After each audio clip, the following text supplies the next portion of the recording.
Do I have talent, Dad? You got all the talent in the world. Can I be a baseball player? You can be anything you want to be. Remember, the saddest thing in life is wasted talent. You can have all the talent in the world, but if you don't do the right thing, then nothing happens. But when you do right, guess what? Good things happen.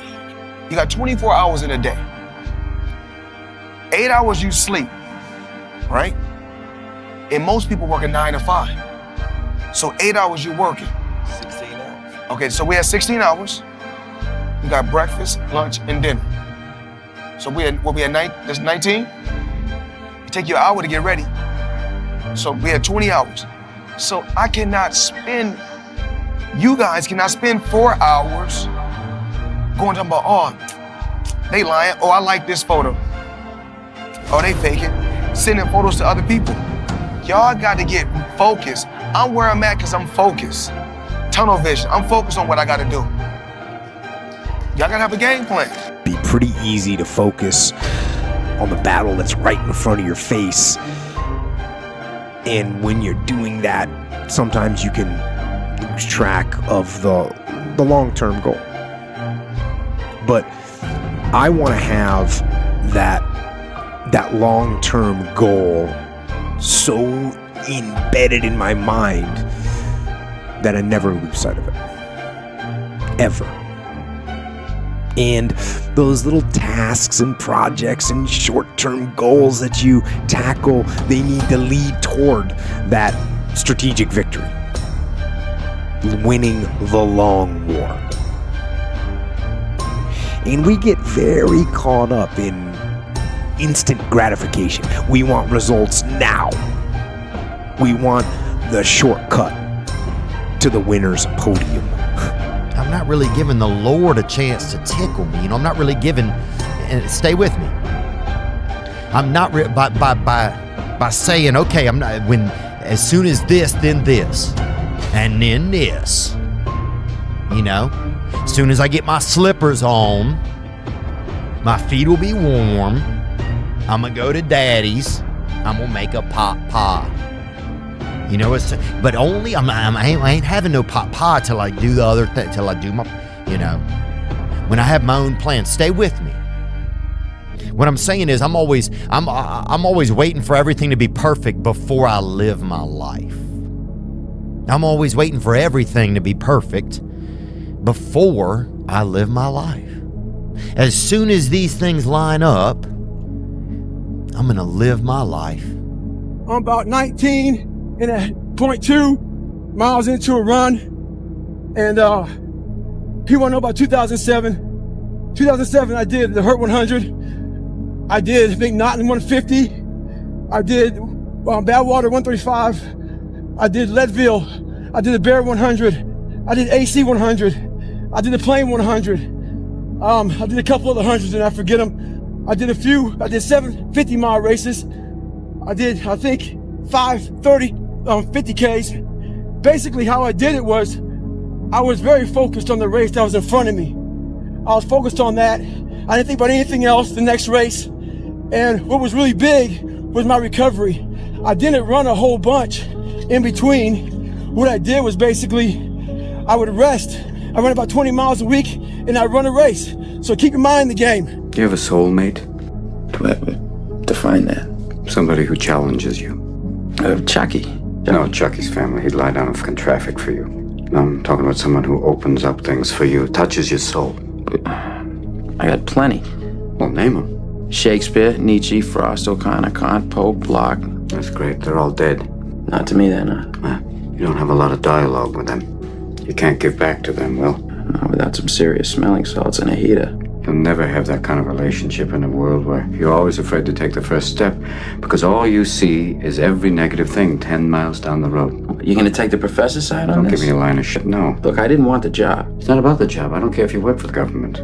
But you can do anything you want. You are bound by nothing. The heaviest things in life aren't iron and gold, but unmade decisions. The reason you are stressed is that you have decisions to make and you're not making them. Stop thinking, worrying, looking over your shoulder, wondering, doubting, fearing, hurting. hoping for some easy way out. Struggling, grasping, confusing, itching, scratching, mumbling, bumbling, grumbling, humbling, stumbling, numbling, rambling, gambling, tumbling, scumbling, scrambling, hitching, hatching, bitching, moaning, groaning, honing, boning, horsing, hair splitting, nitpicking, piss trickling, nose sticking, ass gouging, eyeball poking, finger pointing, alleyway sneaking, long waiting, small stepping, evil eyeing, back scratching, searching, perching, besmirching, grinding away at yourself. Stop it and just do. Sometimes, when we don't get that short-term glory that we want, we lose track of those long-term goals. And you look up in 6 weeks or in 6 months or in 6 years, and you've made no progress. None. You never moved. You might even be further from your goal than you were. Why? Why did you let that happen? It's because you lost sight of that long-term goal. So the guy had a lighter. He made friends with roaches, because roaches would get in a box. So he was in there for years. And I was like, yo, if he can get through this, I'll be okay. So they make me strip, same thing, cough. I've been through it all. But like I said before, I'm Floyd Mayweather, can't nothing stop me. Yeah. Can't nothing That's how I felt. Yeah. That's how. I mean, can't nothing stop me. When you say Canelo, it was nothing. You say Pacquiao, it was nothing. Because at the end of the day, I feel like every time I go out there and compete, or I go out there and fight, I be like, yo, listen, I'm fighting just an opponent. He's fighting Floyd Mayweather. So that's the difference. You can't wait for everything to be perfect to start living your life. You can't wait for everything to be perfect to start living your life. And that hit me. I mean, he packs a powerful punch, and he hit me with a damn word punch, with a word hook. Because I bet that's what I've done. My whole life has been like that. Inside of me, it has been, as soon as it's all lined up, I'm going to show you myself. As soon as I've got it all looking the way I want, I'm going to show up for you. And for me. So years ago, I was scared to death to fucking fly. So my mentality is this: if you're scared of something, learn about it. Figure it out to overcome it. So I went out and got lessons on how to fly. I'm up in the plane with a pilot. We hit some bad turbulence, and I freaked out. And the pilot says, one thing you can't ever do up here, and that's forget to fucking fly the plane. In life, that's a true statement. We have hard times, we hit turbulence, we fail, we fall on our ass, we have divorces, we have all kind of bullshit that happens. And we sit there and think about that one issue, and it's all we think about. And we forget to fly the plane is us. We forget to focus on everything in life, our habits, our goals, our destination. And we end up failing. So stay hard. What are you passionate about?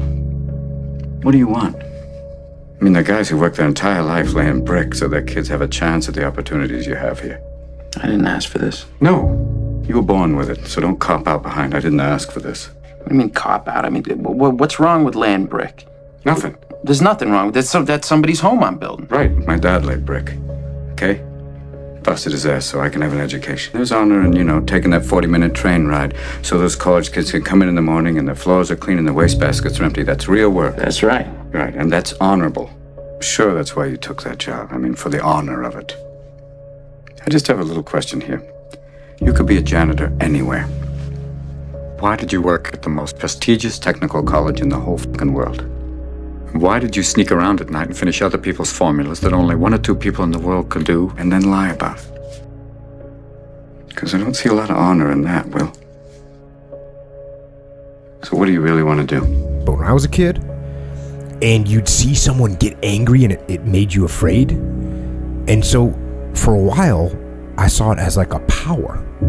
You know, it's kind of a way to achieve power, that you can lose your temper and then all of a sudden you have this extra strength. And so when you're a little kid, and when I say a little kid, I mean when I was 13, 14 years old, I thought, hey, if I could get that rage going and people are scared like I used to feel, that's a positive thing.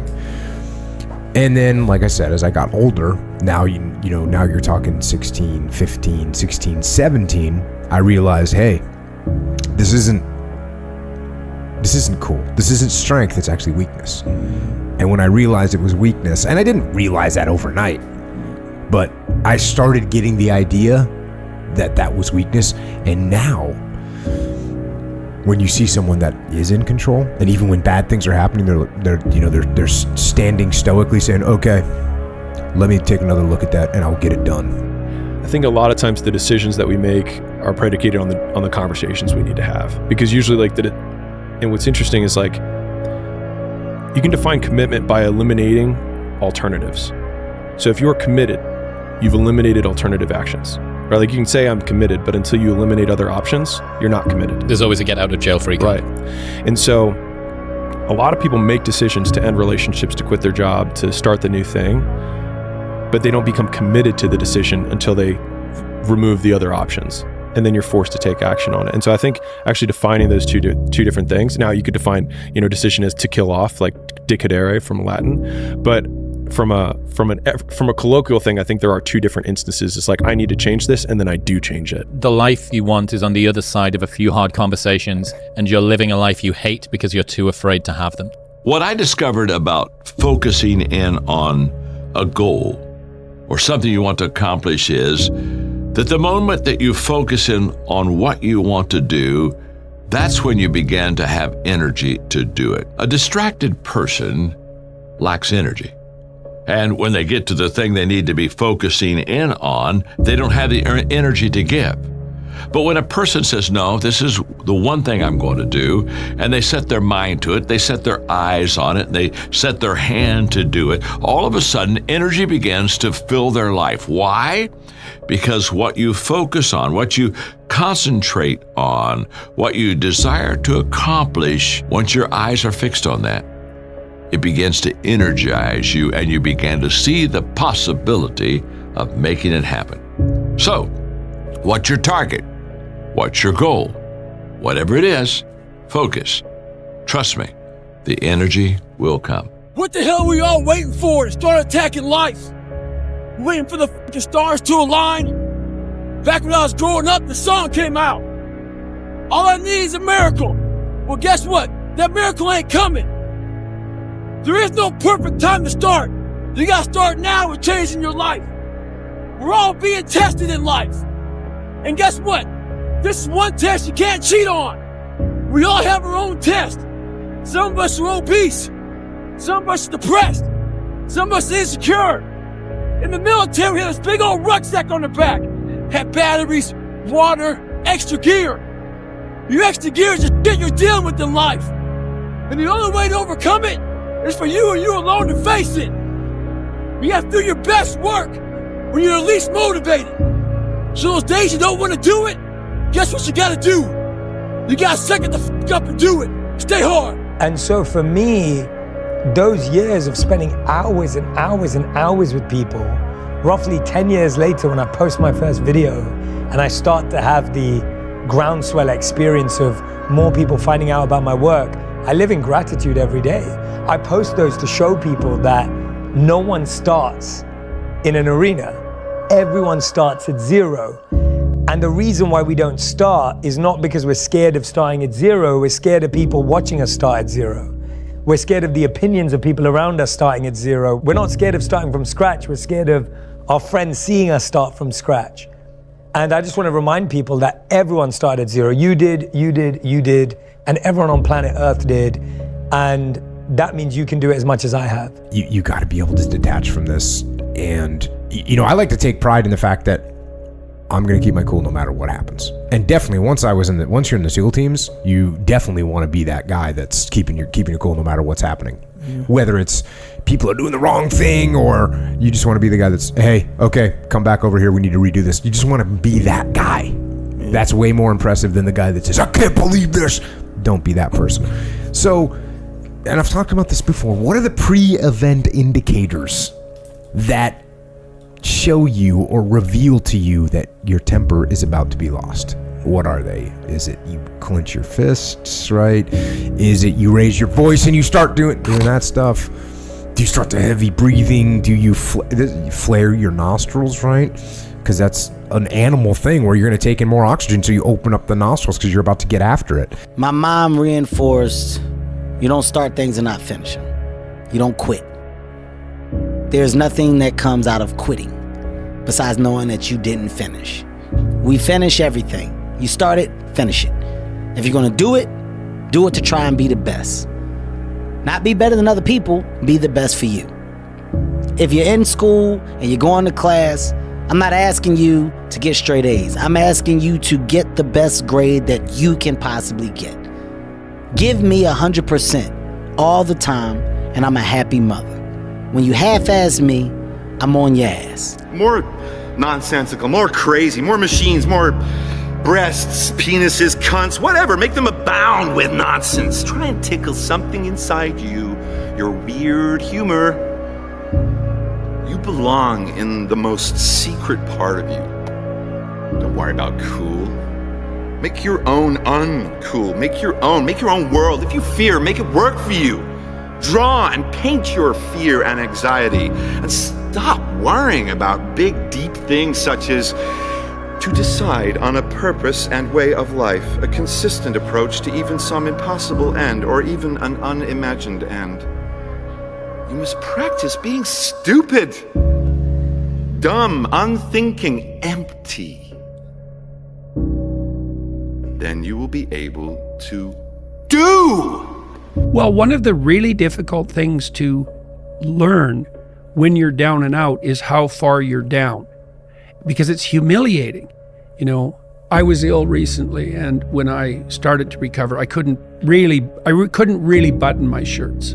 I had to learn to do that again. I'd forgotten how to put my hands on keyboard. I didn't know where to put my hands. I had to learn to type again. Now, I hadn't lost all the knowledge, and it came back quite quickly. And the reason I'm saying that is because one of the impediments to people who've really taken a blow in their life is that things have fallen apart around them so badly that where they have to start is humiliating even to consider. The rule, it's a pretty straightforward rule when you want to get back on your feet, and the rule is you have to make the task small enough so that you'll do it, no matter how small that is. It's because I have this hamster wheel on the back of my mind where I keep playing out different scenarios. And so I keep thinking like, well, maybe I need to change what I'm currently doing. Maybe if I just rethought, like, cause I'm a big frame guy. So I'm like, maybe I just need to be thinking about this differently, right? Or maybe if I zoom all the way out, the earth doesn't exist. So maybe this doesn't matter. Or maybe I'm just making a problem that doesn't exist. Maybe the best action I should take is nothing, right? Like I reframe all those things. But usually it's just because I'm afraid of something. And then that's why I'm not making the decision. And I think once I name and put a face, and it's usually not even a thing that I'm afraid of, it's one person's judgment I'm afraid of. And then when I name the person, then it becomes real. Instead of being this amorphous like people, society, judgment, it's like Tom. Like, do I really care what Tom thinks? I guess so. It seems like I'm not making this big change in my life because of Tom. Behind every fear, guys, is the person you want to be. And it's right there. It's right there. All you gotta do is open the door. This door is self-created, guys. You are creating this fear, this block. Right behind that fear is the life you want. If you're wondering where to go in life and what to do and how to make it happen, and you're lost, become unlost and get on the path to success is identifying your own fears, guys. Seeing how you're giving birth to them, creating them, giving them life. And once you realize that, you realize that fear ain't much. And it's a small doorway that's breaking you from becoming that explosion of success that you can be. God says in Jeremiah, I know the plans I have for you. Plans to prosper you and not to harm you. Plans to give you hope and a future. Graduating class, hear me well on this day. when you have reached the hilltop and you are deciding on next jobs, next steps, careers, further education, you would rather find purpose than a job or a career. Purpose crosses disciplines. Purpose is an essential element of you. It is the reason you are on the planet at this particular time in history. Your very existence is wrapped up in the things you are here to fulfill. Whatever you choose for a career path, remember the struggles along the way are only meant to shape you for your purpose.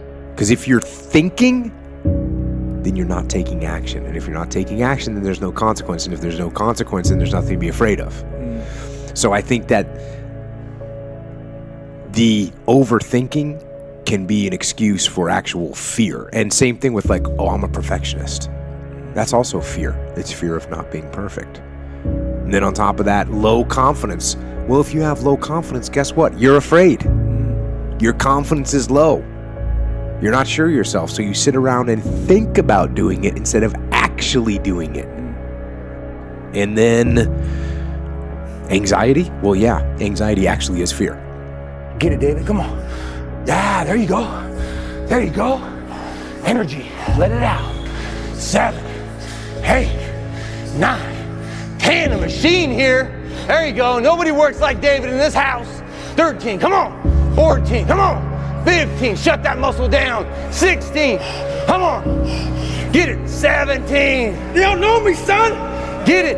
18. You don't know me, son. Get it. 19. You don't know me, son. Yeah. 20, you got some more in you. 21, yeah, get it again. Come on, we want to see it. Good, 22. Who's gonna carry the boats and the logs? That's you, buddy. Come on, 23.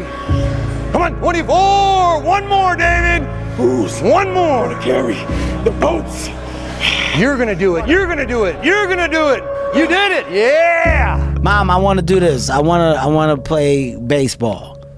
Well, then you're gonna play. Mom, I don't like that no more. Then why'd you start the season? Because I thought I wanted to do it. Then you're gonna finish the season. You don't quit. There's other people that invested time and energy into you. You don't just quit on people.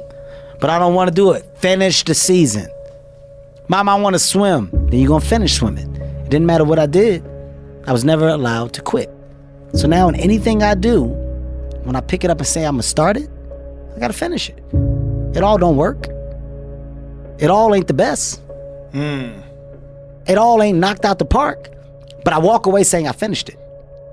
I did it. I did it. That passion is all over there. Why? Because winning is sweeter on this side. The devil don't care about you. The devil wants to keep you from your destiny. That's his one job. Satan got one job, to keep you from your destiny. The devil don't ever want you to be what God created you to be. So guess what? When you discover your gift and you think I'm about to make a move and go be what God created me to be, then here go the devil.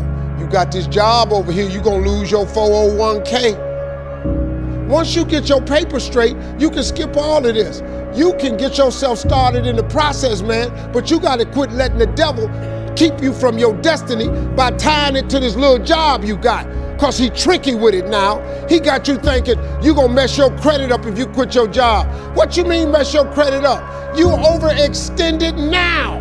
You got good credit, but you can't buy nothing else with it. The thing that I heard out of people's mouth was, that's impossible.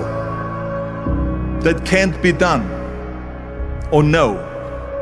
I remember when I wanted to be a bodybuilding champion, including my parents and everyone else around me, said this is impossible. Why don't you become a ski champion? That's what they do in Austria. Or a bicycle champion, they do some track and field. You can't be a bodybuilding champion. That is exactly what I heard, and of course I proved to the people that it can't be done. So whenever someone said to me, it can't be done, I heard it can be done. When they said no, I heard yes. And when they said it's impossible, I heard it is possible. That makes sense to you guys? So many people think all day long on what they're scared of. You know, before a wrestling match, you know, back in the day, I remember a lot of my opponents be like, oh man, what happens if I lose? What happens if I get caught? What happens if they take me down? What the f are we talking about? All that tension, all that energy going into the possibility of failure. Why can't the individual, the human, erase that mentality and put all that tension is, you know, how great it's gonna feel when I pin that motherfucker, when I take him down, when I beat him down in front of his home crowd, when I win something, when I go after something, when I put the work in and achieve it. Why don't we think that way? We're always thinking about losing something, something being taken from us, trying to maintain what we have. Like, you know, we can't lose this shit, it's so valuable. Why do we think that way? Why are we always thinking about the fears, the worst case scenario? All we do is put all that energy in there. Why don't we put the energy into the dreams that can be? I'm still gonna be successful. I'm still gonna get to where they are. Why? Because I owe it to myself. And can't nobody stop me but me. And you need to get rid of them excuses, and you need to stop pointing fingers at people. And you need to start pointing fingers at yourself. What did you not do? When I was in the military, we go on these instructor-led runs. Most of the time, we knew the start and end point. So on the way back, I started seeing people getting happy and shit because the end was near. But there were some asshole instructors that would hear the happiness and go right on past the end point. When that happened, everybody stopped talking. Heads would stop dropping. And I started taking fucking souls. At that time, I knew what happened in their minds. They were living off the hope factor. They hoped the instructors would stop running. They hoped the water was never cold. They hoped the weather was fucking good. I don't live off that hope shit. I wish the water was cold. I wish them motherfucking instructors keep on fucking running. I wish for fucking rain. When the ending is unknown and the distance is unknown, that's when you know who the fuck you are. Stay hard. I started it and I said, why am I doing this? I'm not gonna be a professional fighter. I'm not trying to be an amateur fighter. I'm doing it to get in shape. All right, then I started getting in shape and I said, so much that I don't know about the sport. I at least want to make sure that I'm paying homage to the people that do this for a living by really understanding and learning it. You know what? I'm gonna get a real trainer. I'm gonna get some real people to show me everything. So when it's all said and done and I look back after my training, I can go, I gave it 100% and look at how good I got. Look at what I'm a product of. I spar. If they even went home and dared to start cleaning up the room, they'd face resistance within the family that was just a manifestation of the 50,000 times they'd been discouraged in the past, but also a move that would upset the insanity that characterized the pattern of familial interactions. And so actually, if they even made a move to clean up their room, what they were doing simultaneously was confronting the dragon in the family that had made every single person in that household insane for like 5 generations, right? So it looks simple, it's not bloody simple. And so in a situation like that, you cut it down so that maybe the first thing they do is clean up, like maybe they look inside one drawer and see the mess that's there and just look at it for a minute and think about how they might reorganize it if they were going to. You're afraid to do something. And then IQ, now that might be, I guess, maybe someone has a high IQ and therefore they're thinking a lot. And maybe that's not fear. But let me ask you a question. If you're so smart, then why aren't you taking action and making something happen? So you get a big IQ, that's no excuse to sit around and overthink things.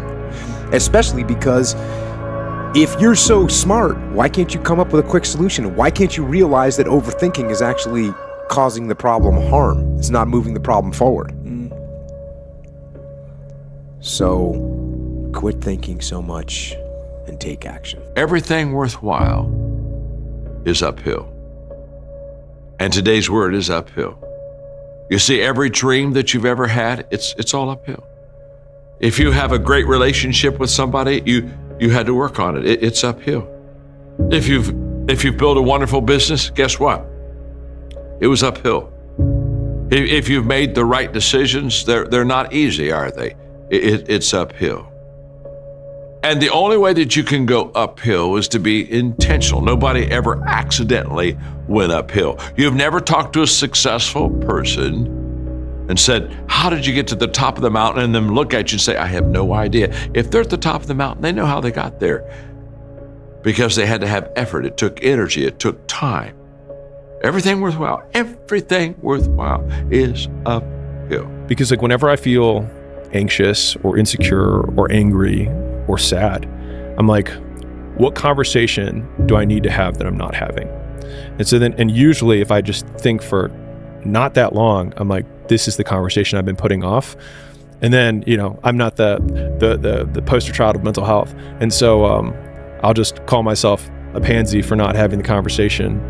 And then I just have it. And so again, I think it's like, I need to have this conversation, and the time between when I have it versus, or when I know I need to have it, when I actually have it, just continues to compress. And if you've ever had like a breakup or an employee firing, or a quitting if you're an employee, like these things that you dread, I don't know if you notice it, but like the day you do it, the moment after you do it, I'm like, how many other conversations can I have? You want to get through that moment, nod your head slowly in the affirmative, right? So when someone's telling me something that's making me mad, I'll just slowly nod my head like, I understand. This is the way things are. I accept this. And this is, I'm calculating what my next move is going to be. And then, you see whatever, guys will count to 10. You tell your little kids that. Tell your little kids when they start losing their temper, you need to count to 10. Count to 10. Count to 100. Count to 1,000, whatever it is you got to do, and get control. Because, like I said, if you're losing control, it's not strength, it's weakness. Even when you wake up, you won't remember as much of it as you know. But once you start writing, you can start tapping into more. Oh, and before that, this happened. And then this happened after that. And you'll start noticing more details. And the more you practice it, the better you get at it. So I did that for a period of time. And at the time, the dreams made no sense. They were just these abstract, Salvador Dali paintings. And just went on abstract. I have no idea, strange dreams, no idea what they are. And then years later, I found that journal and I read it, and when they were happening, I thought every dream every night was completely different, and none of them were about anything I understood. And years later, when I looked back at it, all the dreams were about the same thing.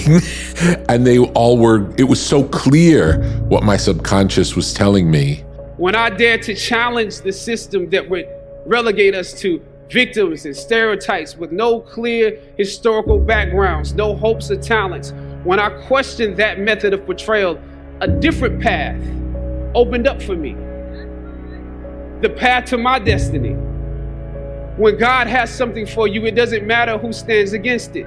God will move someone that's holding you back away from a door and put someone there who will open it for you. If it's meant for you, I don't know what your future is. But if you're willing to take the harder way, the more complicated one, the one with more failures at first than successes, the one that has ultimately proven to have more meaning, more victory, more glory, then you will not regret it.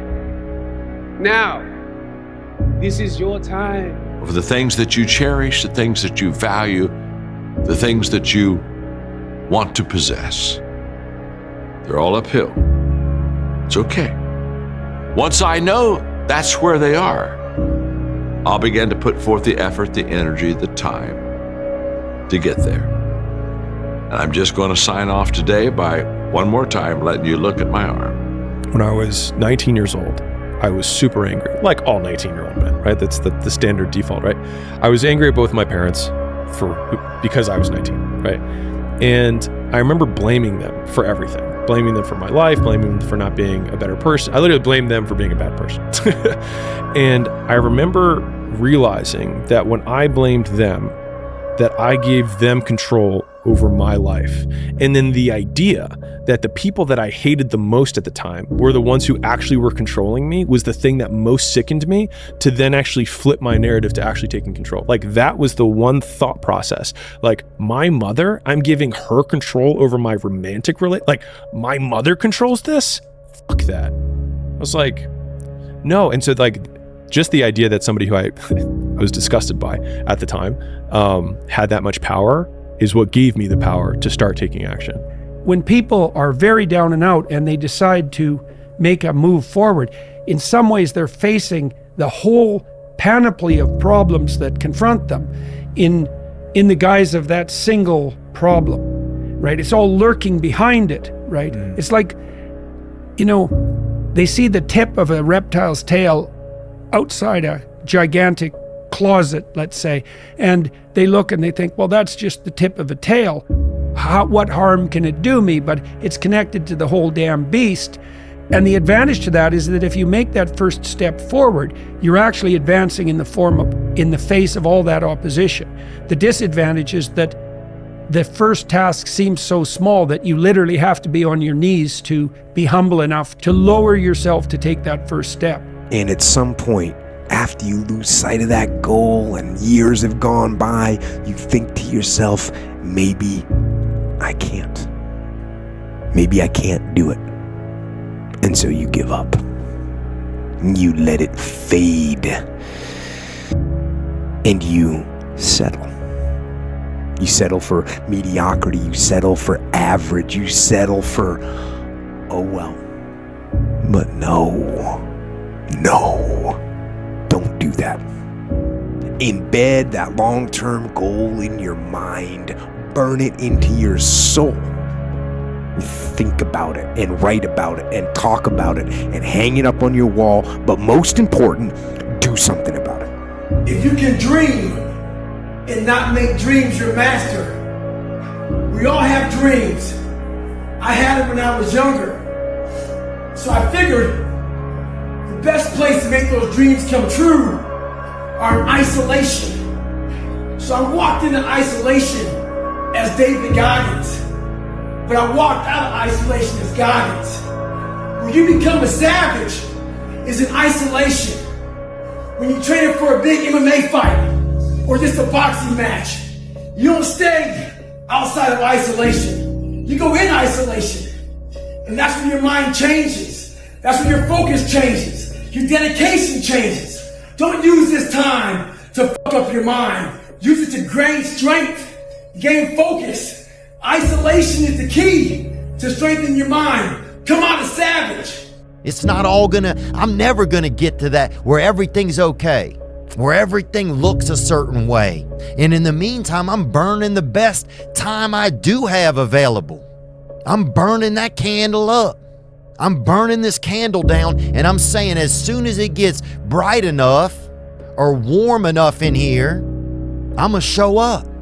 But the candle's getting smaller. It's a trap. The more and more you do this shit, the more and more it becomes almost impossible to accept second place outside of here. Impossible. Again, guys, I said earlier, it's spelled impossible. Perception on how we see things, guys. We create it or we destroy it right here. We either give birth to our fear or we blaze the path of our dreams. You're either living your dreams or living your fears, one or the other. And which one are you giving the most time to? This workout travels with you to ensure your dreams never spoil, always stay true. You come back to the gym after doing the bodyweight beatdown. You won't lose an inch. You won't have lost a step. You gained an inch. And in life, it's a game of inches. Much confidence in you, and even though you are tormenting yourself, the work you do is very good. Try to do something bad. Try to do some bad work. The worst thing you could think of is see what happens, but mainly relax and let everything go to hell. You are not responsible for the world. You're only responsible for your work, so just do it. And don't think that your work has to conform to any preconceived idea, form, or flavor. It can be anything you want it to be. But if life would be easier for you if you stopped working, then stop. Don't punish yourself. However, I think that this is so deeply ingrained in you that it would be better for you to do. What's cool about understanding how important the small things are, rather than overlooking them, is that actually gives you some insight about what you can and can't tolerate. Meaning, if I don't pay attention to any of the little things because I'm a big picture guy and I don't care, there's some little things that are going to kill me, and I might not know about it. But if I'm sort of obsessive about knowing all those things, what it actually gives me in an airplane and really in anything, it gives me an understanding of that little thing, that is a little thing. We're gonna ignore that and we're gonna press. Or that little thing, it's fine now, but if it leads to this and this, then we got a problem that could get worse, or that little thing will get us killed. You gotta know what those little things are and know whether to ignore them, pay attention to them, or respond to them. And those are three different kind of key criteria. But if you don't know what those things are, you can't make those smart decisions. So you got to know those things. Do something about it every day. Do something that moves you toward that goal, that keeps the goal alive and in sight and in focus. However small or insignificant that step might seem, take it, do it, do that little piece, make it happen. Because that goal isn't going to achieve itself. It's all on you. I know you're gonna have to do almost everything alone up here, but you know I'll be with you. Apollo was like my son. I raised him. And when he died, part of me died.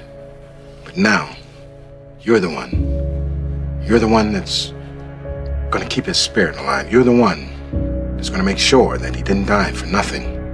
Now you're gonna have to go through hell. Worse than any nightmare that you ever dreamed. But in the end, I know you'll be the one standing. That's right. You know what you gotta do. Do it. Do it.